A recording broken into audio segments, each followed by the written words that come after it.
Kume, reci mi sad odmah svojih 5 omiljenih zvezdinih fudbalera. Ako baš mora odmah. Ne moraš odmah sve iz cuga, kaži mi prvog. Pixi. Čika Pixi selektor, brate. Moj prvi pik je Nemandžo Vidić. A moj drugi pik, jedan gospodin pre svega, Nikola Žigić. Brate, Žigara je mnogo velikica. Znaš da Prima šalu i da daješ. Sećaš se onog gola protiv Roma. Tvoj pik broj 2. je Vlada Jugović. Mislim da je to jedan od najjačih srpskih igrača svih vremena. Moj treći pik, Marko Pantelić. Žigara i Pantela. To se jednostavno nikada ne razdvaja, razumeš? Broj 3, kod tebe. Magiko! Ne ide.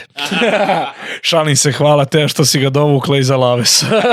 Moj prvi autogram koji sam dobio bio je od Bogavca. Bogavac? Bogavac. Dobar igrač. Nisam ovo očekivao od tebe, kume. Pa ovo je neverovatno da ja moram na četvorku da stavim Deja Savićevića. Opa! Najjači! Prema tome, Šta ti kažem? zaključi mi petorku. Moj posljednji pik, debeli Ailton.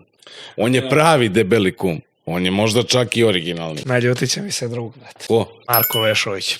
Maša, brate moj, ti znaš da sam morao te navedem, brate. Pa neka govori što ćemo sad. A ne bi mi se on naljutio da ga i nisam naveo, znaš. Ali bi mi provuka. Provuka bi mi, klasično crnogorski. Kako kaže ono?